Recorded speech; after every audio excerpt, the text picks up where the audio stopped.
তখন হয়তো আপনাদেরকে কথা বলতে বলতে ভুলেই গেছি। এটা এসেছিলাম আমরা উড়িষ্যার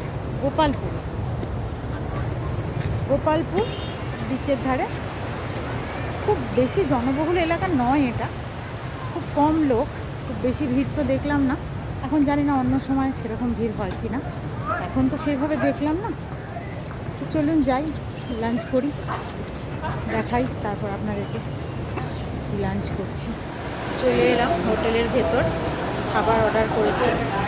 তো আমি তো যেহেতু চিকেন খাই না, তো ওই জন্য আমি এগ থালি অর্ডার করলাম।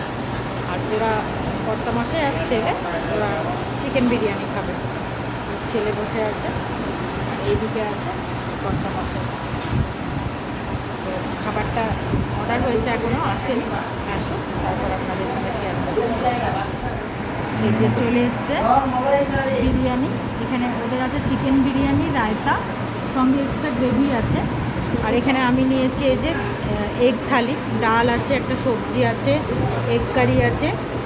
আর এইখানে এই যে নিয়েছি চিকেন বিরিয়ানি কর্তামশাইয়ের। এই হলো সব কটা থালি রেডি। তো এবার আমরা লাঞ্চটা করি। চলে এলাম এই যে ব্রহ্মপুর স্টেশন। দেখুন, দেখে মনে হচ্ছে যেন বহরমপুরের মতন লেখাটা, আসলে তা নয়, এটা হলো ব্রহ্মপুর স্টেশন। তো এইখান থেকেই মানে গোপালপুরের একদম ক্লোজ স্টেশন হচ্ছে ব্রহ্মপুর। তো সেখান থেকে এবার আমাদের ট্রেন আছে। ট্রেন এখন নেই, ট্রেন আছে সন্ধেবেলায়। তো আমরা আগেই চলে এলাম। আসলে বিচের ধারে প্রচণ্ড রোদ, গরম, বসতে ভালো লাগছিল না, তাই ভাবলাম এখানেই চলে আসি। এসে স্টেশনেই একটু অপেক্ষা করব, করে তারপর ট্রেন ধরব।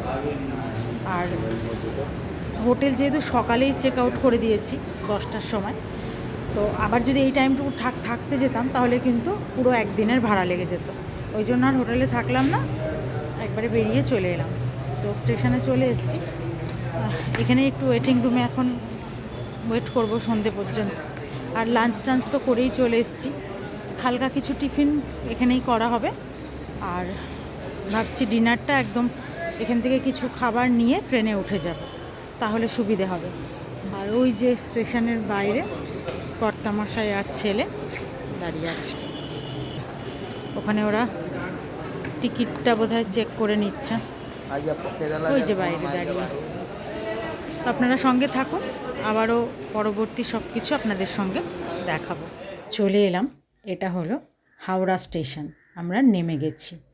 তো ভালোই ছিল জার্নিটা।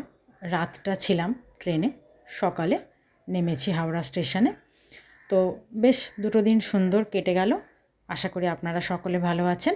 আমরাও এবার বাড়ির দিকে রওনা দিই। এখান থেকে ট্রেন ধরবো, সোজা খাগড়া স্টেশনে গিয়ে নামবো, তারপরই তো বাড়ি। বেশ ভালো লাগলো।